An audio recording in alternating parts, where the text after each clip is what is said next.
राजनीति के दंगल से युवाओं की आक्रोश तक हमसे जो टकराएगा खबरें जो जुड़ी हों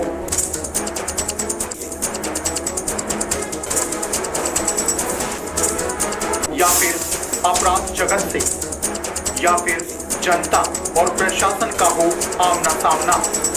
नमस्कार, A24 न्यूज में आपका स्वागत है और मैं हूं आपके साथ गरिमा सिंह। नजर डालते हैं आज की सुर्खियों पर और अब खबरों को जानते हैं विस्तार से। भिवाड़ी के राजकीय उच्च माध्यमिक विद्यालय में आज विकसित भारत संकल्प यात्रा का आयोजन किया गया। इस अवसर पर जिला कलेक्टर हनुमान मल ढाका के सानिध्य में इस कार्यक्रम का आयोजन किया गया, जिसमें लोगों को प्रधानमंत्री आवास योजना की किस्त के 30-30 हजार रुपए वितरण किए गए। साथ ही उज्ज्वला गैस कलेक्शन लाभार्थियों को दिए गए। इसके अलावा किसान व अन्य लोगों के लिए जनसुनवाई भी की गई। इस मौके पर बच्चों के द्वारा भव्य सांस्कृतिक कार्यक्रम प्रस्तुत किए गए। इस मौके पर अतिरिक्त जिला मुख्य सचिव वन विभाग शिखर अग्रवाल, भिवाड़ी सभापति शीश राम तंवर, आलूपुर मंदिर महंत योगी आदित्यनाथ सहित सैकड़ों लोग मौजूद रहे।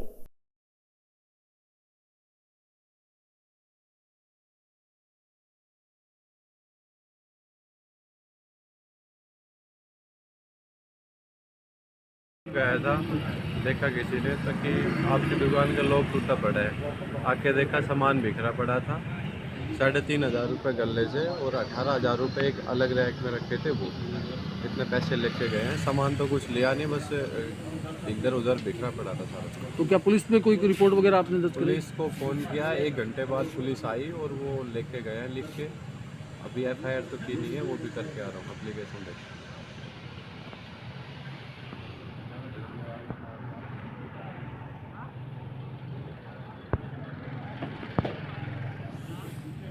लॉक तोड़ दिया, शटर का लॉक तोड़ दिया, शीशे का लॉक तोड़ दिया, अलमारी तोड़ दी, सारा रिकॉर्ड खुर्द-बुर्द कर दिया, लेकिन सामान तो कुछ चोरी नहीं हुआ।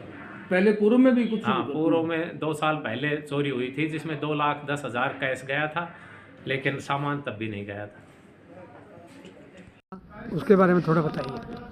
आज का जो कार्यक्रम था, अपने अग्रवाल जी आए हुए थे, कलेक्टर साहब थे, मैं था सभापति।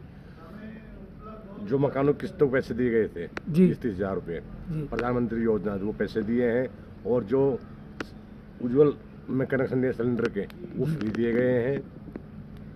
और जो किसी शिकायत जनसुनवाई की, वो जनसुनवाई की गई थी। आप राम जन्मभूमि में घूम के आए हो, क्या आपने देखा वहाँ और कितनी भीड़ थी?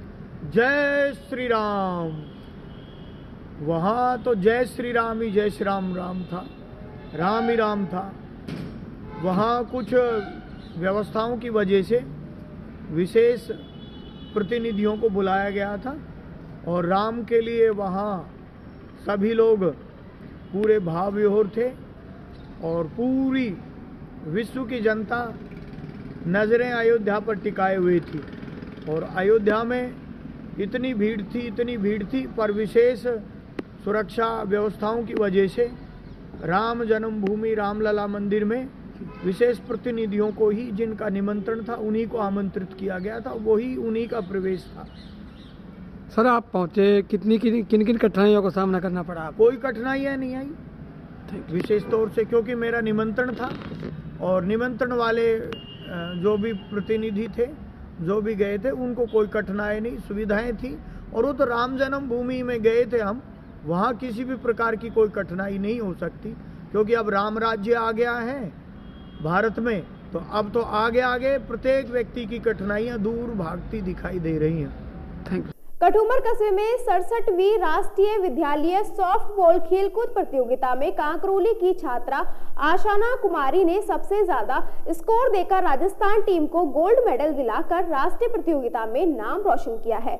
स्कूल अध्यापक कमल सिंह चौधरी ने बताया, बीकानेर में 10 से 15 जनवरी 2024 तक आयोजित सॉफ्टबॉल प्रतियोगिता में राजस्थान टीम का प्रतिनिधित्व राजकीय उच्च माध्यमिक विद्यालय कांकरोली की छात्रा आशाना कुमारी पुत्री राजेश कुमार कुमार ने किया।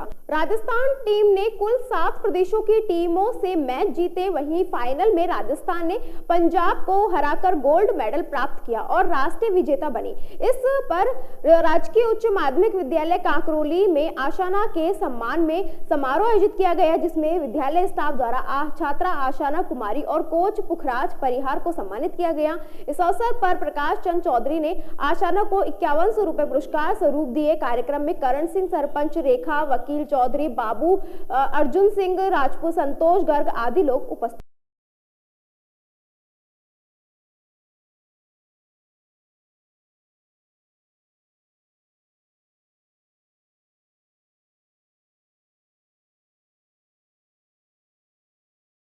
कठूमर शाहपुरा के खेलाना गांव में अयोध्या साइकिल यात्रा पर निकले इंद्राज यादव का कठूमर कस्बे में अभिनंदन किया गया।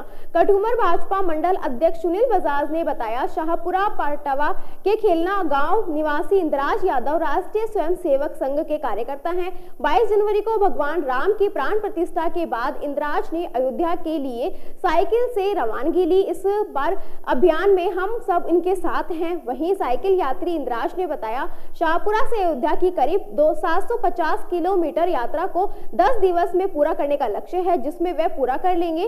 वहीं कठूमर भाजपा व स्वयं सेवकों ने इंद्राज यादव का शॉल व रामनामी दुपट्टे से स्वागत किया। इस मौके पर सुनील बजाज, अशोक जैन, सुरेश खंडेलवाल, अनिल कुलवार, रणवीर चौधरी सहित सैकड़ों ग्रामीण उपस्थित रहे।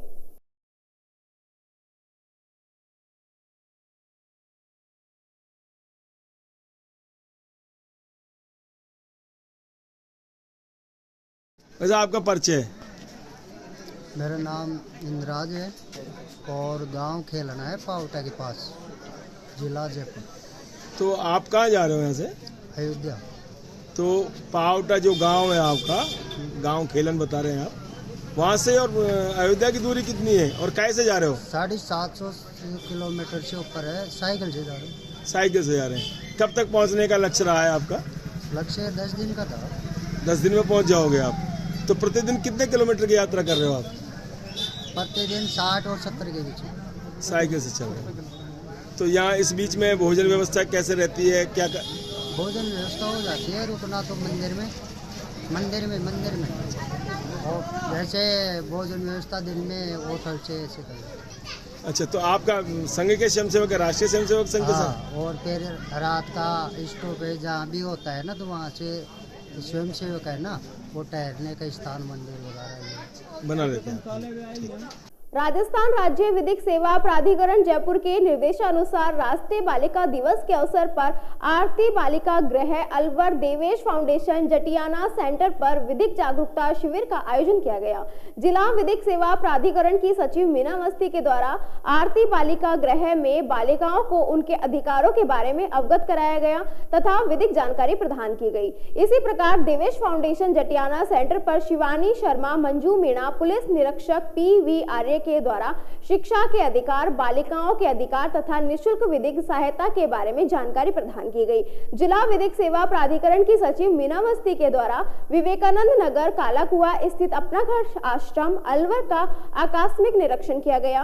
निरीक्षण के दौरान मौके पर 78 व्यक्ति रिकॉर्ड अनुसार निस्वार्थ किए पाए गए। मौके पर नर्सिंग कर्मी द्वारा दैनिक चिकित्सा सेवाएं प्रदान की जा रही थी। मौके पर साफ सफाई व अन्य आवश्यक सुविधाओं का जायजा लिया गया और मौके पर ही आवश्यक दिशा निर्देश दिए गए।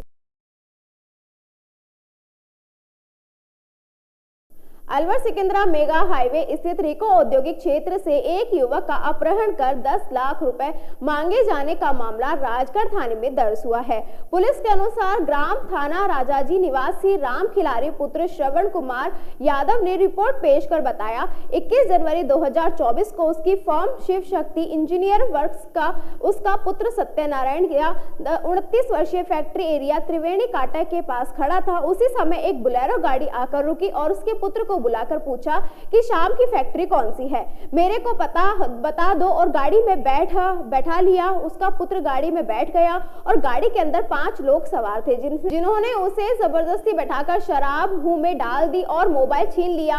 रिपोर्ट में बताया कि उसके बेटे छोटे को फोन किया और हेमराज बोल रहा हूं, तेरा भाई मेरे कब्जे में है, 10 लाख रुपए ले आओ और दोनों बाप बेटे सुरेर की तरफ आ जाओ। जिसकी सूचना पुलिस को दी। सूचना पर पुलिस हमारे साथ गई। पुलिस ने नंबरों को ट्रेस कर लोकेशन के आधार पर उनका पीछा किया, जिस पर हेमराज की मौसी की लड़की के घर पहुंचे, जहां उसका पुत्र घर पर घायल अवस्था में मिला। वहीं उन्होंने उसके पुत्र के साथ मारपीट की। पुलिस ने मामला दर्ज कर जांच शुरू कर दी है।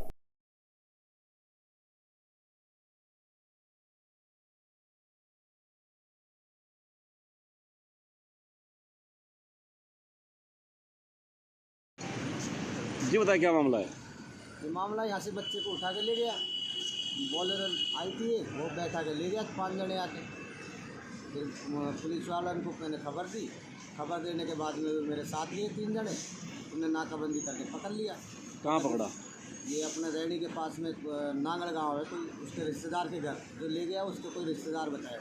जानकार थे क्या वो? कोई जानकार नहीं था वहाँ। कितने बजे की बात है, कब की बात है? ये 3:30 बजे करीब 3-3:30 बजे के लगभग उठाया और शाम को मिला था 7:30 बजे। कारखाने से काम कर रहा था।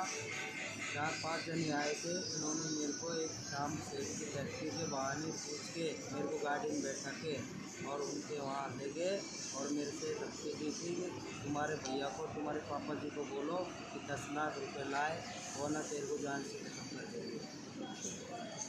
मेरा नाम सत्यनारायण यादव। आपके साथ मारपीट भी की थी क्या? हाँ, जबरदस्ती से मेरे को गाड़ी में पटक के मेरा मुंह बंद करके मेरे साथ बांध दिए थे इसे और तुम्हारे पापा और भाई को बुला ले, 10 लाख ले जाएंगे, तुम तेरे को ले जाएंगे। थानागाजी नगर पालिका के अंदर कार्य करने वाले सफाई कर्मियों को विगत 6 माह से ना तो समय पर वेतन मिल रहा है और ना ही उनको सरकारी सुविधाएं उपलब्ध कराई जा रही है, जिसके कारण सफाई कर्मचारियों ने उन कार्य का बहिष्कार कर नगर पालिका के कार्यालय के बाहर प्रदर्शन किया। सफाई कर्मचारियों ने बताया कि जब तक उनको सरकारी सुविधाएं नहीं मिलेंगी और वेतन नहीं दिया जाएगा, तब तक वह सफाई कार्य नहीं करेंगे। साथ ही कचरा उठाने वाले वाहन चालकों ने भी बताया कि जब तक वह वेतन नहीं देंगे, तब तक वाहन की चाबी किसी को नहीं देंगे। सफाई व्यवस्था कस्बे में बिल्कुल चरमरा गई है। जगह जगह कचरे के ढेर लगे हुए हैं। वो हमारा जो हड़ताल चल रही है, जो हमारी जो मांगे हैं वो पूरी नहीं हुई, तो 26 तक और हम 27 तारीख को अपने बच्चों समेत यहाँ पे धरने पे बैठेंगे। पालिका के अंदर 12-13 कर्मचारी हैं जो सफाई कर्मी हैं। कोई बाबू का काम करता है, कोई अपने लेखा जोखा का काम करता है। सफाई का काम न करके और बाबू की पोस्ट पे यहाँ बैठे रहते हैं, न काम दाम करते हैं और इनकी एवज में ये लोग दूसरे कर्मचारियों को अपने मूल कार्य पे लगा रखे हैं। मूल कार्य पे जाते नहीं है। जब यहाँ पे हम बोलते हैं तो ये हमारा विरोध करते हैं कि और आरोप और प्रत्यारोप दोनों लगाते हैं हमारे ऊपर। क्या समस्या है? हमें SIPF की समस्या है सर। तो अब कब तक कार्य बहिष्कार रखेंगे आप?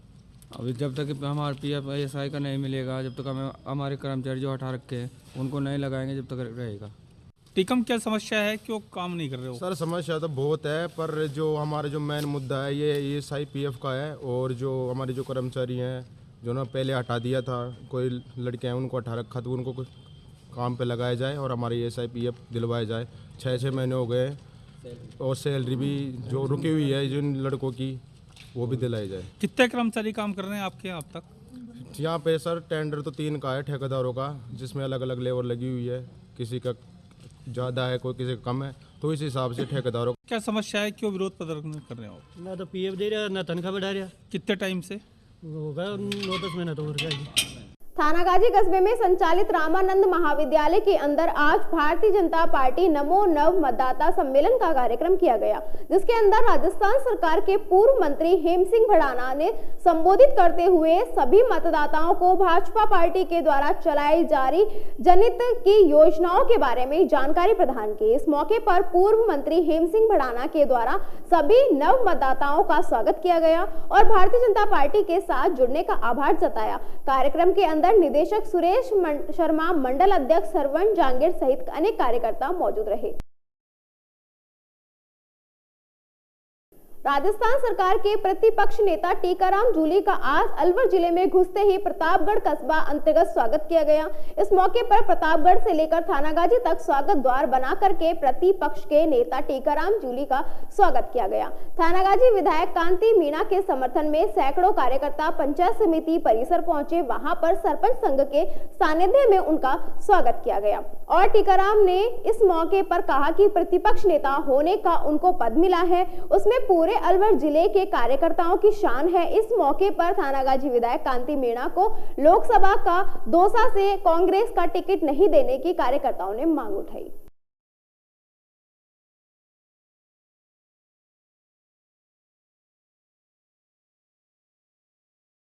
और इसी के साथ खबरों में वक्त तो चला एक छोटे से ब्रेक का, जल्द लौटेंगे। आप बने रहिए 24 न्यूज के साथ। अलवर वासियों के दिल में अपनी अलग पहचान बना चुके त्रिहान ग्रुप खास आपके लिए लेकर आए हैं नगर विकास न्यास अलवर द्वारा अनुमोदित अलवर की बेहतरीन अफोर्डेबल आवासीय योजना, जिसमें आपके लिए उपलब्ध है सुरक्षित जीवन शैली, वो भी सिर्फ नाम मात्र की कीमतों में। कोई भी मन बनाने से पहले साइट विजिट जरूर करें, क्योंकि 15,000 रुपए से शुरू।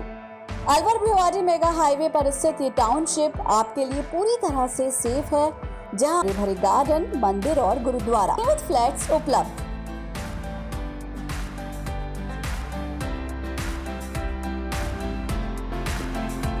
अलवर की सर्वोत्तम हाउसिंग योजनाओं में से एक है अपना घर शालीमार। जी हाँ, हजारों परिवारों को इको फ्रेंडली जीवन देने में त्रिहान होम डेवलपर्स हमेशा से अग्रणी रहे हैं और अब आपके अपनों के लिए लाए हैं वर्ल्ड क्लास डिजिटल सुविधाओं से सुसज्जित 4 BHK अमृत कलश लग्जरी आवासीय योजना। जी हाँ, इस आवासीय योजना में आपको मिलेगा स्वच्छंद वातावरण और अभेद्य सुरक्षा कवच के साथ एक ऐसा आशियाना जहां दर्पण और कर्टन भी आपके इशारों पर काम करेंगे। हाई डेफिशिएंसी वाले डिजिटल कैमरों की नजरों में रहेगी आपके अपनों की सुरक्षा। खूबसूरत हरा भरा terrace garden, automatic digital kitchen, अत्याधुनिक सुविधाओं युक्त बेडरूम, ड्राइंग रूम और बाथरूम। त्रिहान होम डेवलपर्स की ये अमृत कलश लग्जरी फ्लैट योजना आपके अपनों के लिए ही है। वर्ल्ड क्लास 4 BHK आशियाने की खूबियों को जानने के लिए आज ही विजिट करें अमृत कलश अपना घर Shalimar luxury residence near Telco circle, Alwar, Rajasthan. Contact number Ashok Saini 9672011113। Alwar district first 3 Tesla MRI and first 32 slice CT scan are also available only at Curewell Diagnostic Center. Curewell Diagnostic and Imaging Center, a complete medical house of latest technology now in Alwar. We are providing all types of investigations for many diseases with reliable results. In this series, digital X-ray, 4G ultrasound, color Doppler, colored sonography, echocardiogram, video ECG, and thyroid tests are conducted in advanced technology with latest medical equipments. Our other equipments are Siemens Advia Centor CP, Dizorin Lyson, Sysmex 800i, Vitros 250, Vertex OPZ 3000, Alere Affinion AS 100 Analyzer, Vitec 2 Compact System, and Prodigy Lunar DEXA Scan. A well-qualified and dedicated doctors team is working for their patients for 24 hours in Curewell Diagnostic Center. Dr. S.K. Sharma, Dr. Ran Vijay Singh, Dr. Vinod Kumar Sharma, Dr. Shakti Singh, Dr. Varsha Jain, Dr. Vijendra Kumar Meena. Our main centers are Curewell Diagnostic Center, Lakhandawala Kua, Curewell Imaging Center, Divi Camp Building, opposite Government Children Hospital. Our other branches, Curewell Diagnostic Center, Kala Kua, Alwar. Contact with Mr. Kuldeep Singh Arya, Managing Director. Contact number 9414203193. इस news के प्रायोजक हैं बहुरानी brand, पहचान स्वाद और शुद्धता की। Break के बाद आपका फिर से स्वागत है और बात करते हैं अगली खबर की। अब आप मेडिकल स्टोर से मनमर्जी से एंटीबायोटिक दवाई नहीं खरीद सकेंगे। मेडिकल स्टोर संचालक केवल पंजीकृत चिकित्सक के प्रिस्क्रिप्शन के आधार पर ही मरीज को एंटीबायोटिक दवाई दे सकेंगे। वहीं संबंधित चिकित्सक को भी मरीज को एंटीबायोटिक दवाई लिखने का उचित कारण बताना होगा। इसमें चिकित्सक को यह बताना जरूरी है कि मरीज के शरीर में कौन से जीवाणु का संक्रमण हुआ है, जिसके कारण उसे एंटीबायोटिक दवा दी जा रही है। भारत सरकार ने जारी की एडवाइजरी एंटीबायोटिक दवा के उपयोग को लेकर अभी हाल में भारत सरकार की ओर से एडवाइजरी जारी की गई है, जिसमें बताया गया है कि एंटीबायोटिक दवाइयों के अत्यधिक उपयोग से एंटीबायोटिक रेजिस्टेंस तेजी से बढ़ रहे हैं, जिससे आगामी समय में प्रभावी एंटीबायोटिक दवाएं भी असर करना बंद कर देंगी। एक अनुमान के अनुसार साल 1920 में 1.27 मिलियन विश्व के मौतें ड्रग रेजिस्टेंस के कारण हुई हैं, जबकि 4.95 मिलियन मौत संक्रमण में एंटीबायोटिक दवाइयों के असर नहीं होने से हुई है। दवाइयों की काउंटर बिक्री बंद करने को कहा। स्वास्थ्य सेवा महानिदेशक के मेडिकल कॉलेज के चिकित्सकों और देश की सभी मेडिकल व फार्मास्यूटिकल एसोसिएशन को एंटीबायोटिक दवाइयों की काउंटर बिक्री बंद करने को कहा। इस संबंध में एक पत्र भी जारी किया गया है, जिसमें एंटीबायोटिक दवाइयों का आवश्यक इस्तेमाल रोकने के लिए जरूरी कदम उठाने के निर्देश दिए गए हैं। वहीं जानकारों के प्रचलित एंटीबायोटिक दवाइयों के अत्यधिक उपयोग से इनका असर कम हो गया है और नई एंटीबायोटिक दवाएं अभी भी नहीं बन सकी हैं। ऐसे में एंटीबायोटिक दवाइयों के उपयोग को लेकर एडवाइजरी जारी की गई है। एंटीबायोटिक दवा लिखते समय चिकित्सक को दवा के उपयोग का उचित कारण बताना होगा। इसको लेकर भारत सरकार ने एडवाइजरी जारी की है। इसके साथ ही मेडिकल स्टोर संचालक भी बिना पंजीकृत चिकित्सक के प्रिस्क्रिप्शन के मरीज को एंटीबायोटिक दवा नहीं दे सकेंगे।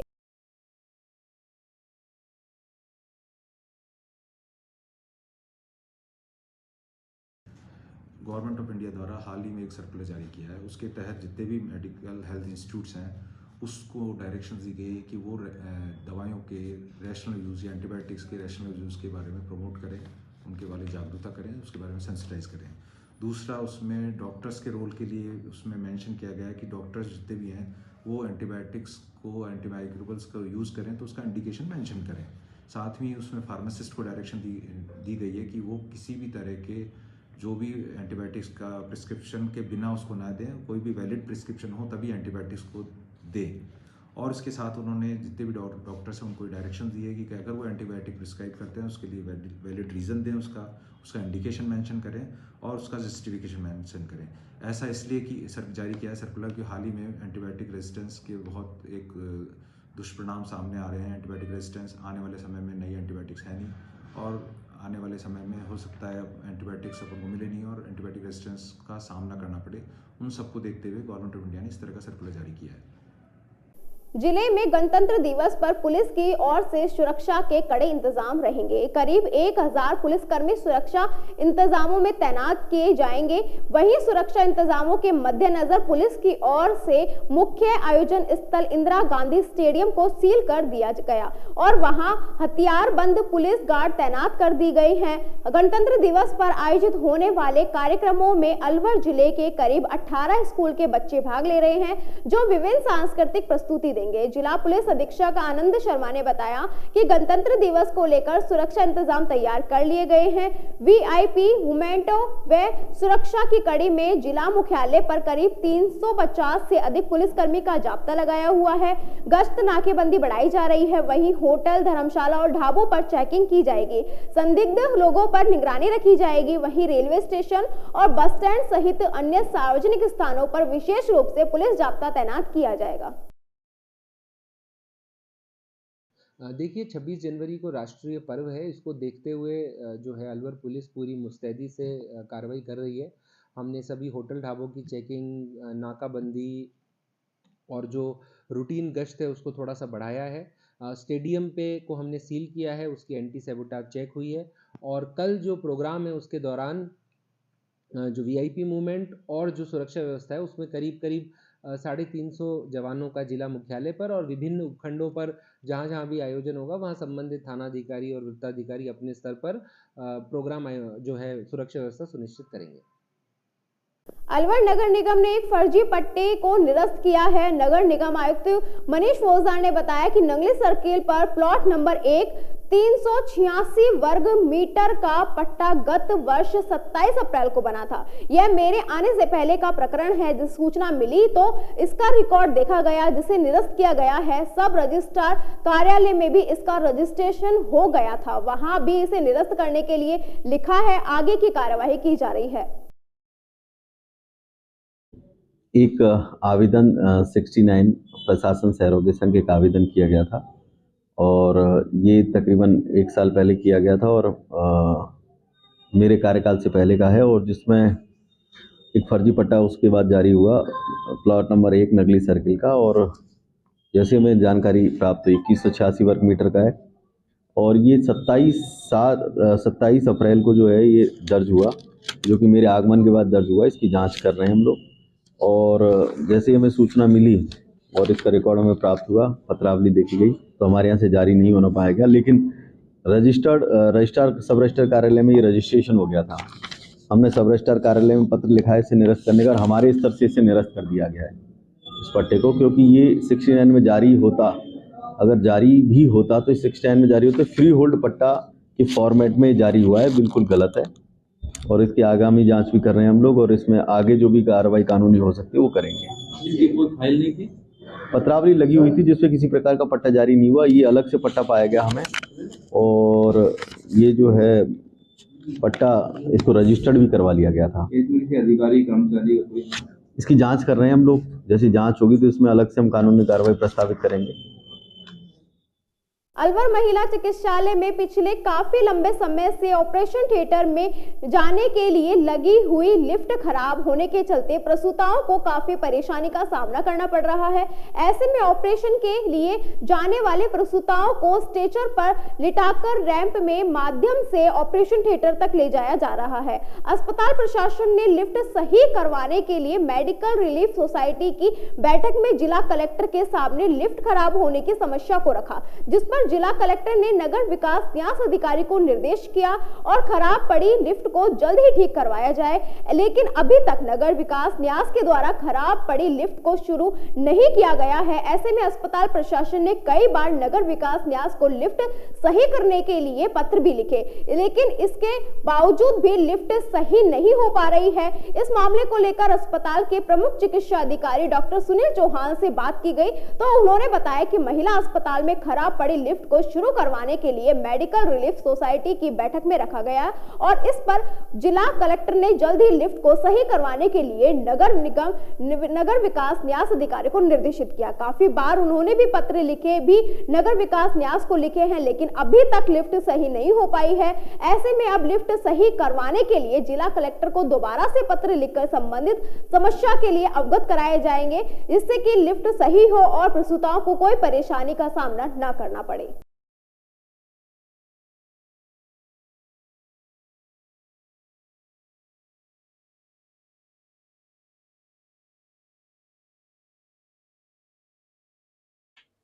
हाँ, पहले जो आरएमआरएस की मीटिंग हुई थी उसमें लिफ्ट को यदि खर्चा कम होता है तो उसको रिपेयर कराया जाए और यदि खर्च ज़्यादा बैठता है तो नई लिफ्ट लगाई जाए। इसके लिए यूआईटी की इलेक्ट्रिकल विंग को अग्रेसित किया गया था और डीएम साहब के अध्यक्ष महोदय आरएमआरएस के द्वारा उनको आदेशित किया गया था, लेकिन उनके द्वारा अभी तक उसका कार्य नहीं करा पाया, जबकि हम 2-3 बार उनसे बात कर चुके हैं, फोन भी दे चुके हैं। तो जहाँ तक है कि वो अति शीघ्र इस कार्य को शुरू कर देंगे।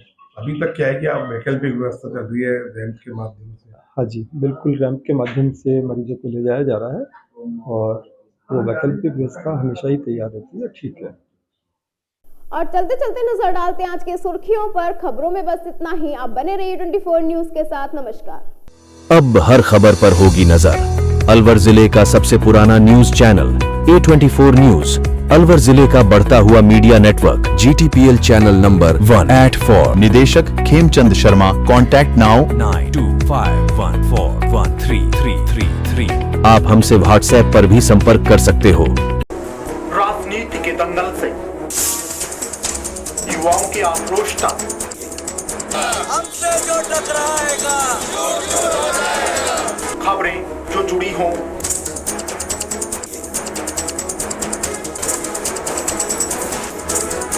या फिर अपराध जगत से या फिर जनता और प्रशासन का हो आमना सामना, देखिए सिर्फ 24 न्यूज पर अब हर खबर पर होगी नजर।